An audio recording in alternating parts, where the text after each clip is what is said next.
This is from the 33rdteam.com. Those are former NFL executives. They're ranking the 2022 defenses. They have the Bengals defense ranked number 1, Bills number 2, Packers check in at number 3, the Browns all the way down at number 19.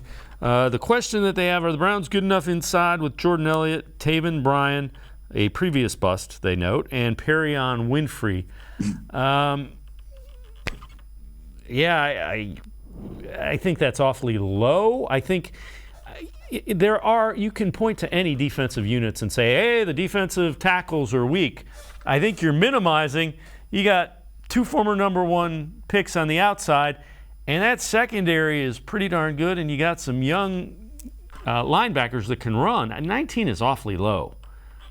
It's very low. I would put the Browns at least in the top 10 defensively before this year. Now, they're pointing to interior defensive line, but let's be real. Interior defensive line is not a significant position in today's NFL defenses. Let's just be real about it. A lot of teams want to use that position to get to the quarterback more than they even care about stopping the run at this point, because they want to invite teams to run.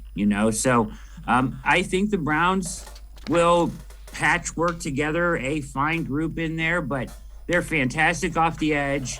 They have a great secondary. AJ Green has been playing great out at camp, a guy that I loved last year. I think is kind of coming into a role this year. Going to push Greedy maybe for that third cornerback role, in my opinion.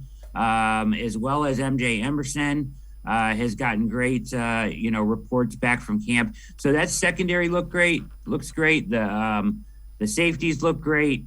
Everything but really that interior defensive line on defense. And there are guys there that could step up.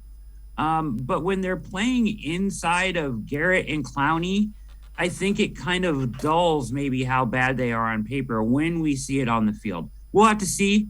But I think knocking them down to 19 is a little bit absurd, in my opinion. Yeah, I would agree with you. And they're going to get a lot of single blocking, the guys interior, because you're not going to try to. You aren't single blocking Myles Garrett, and you're probably going to pick your poison when you decide to single block Jadeveon Clowney.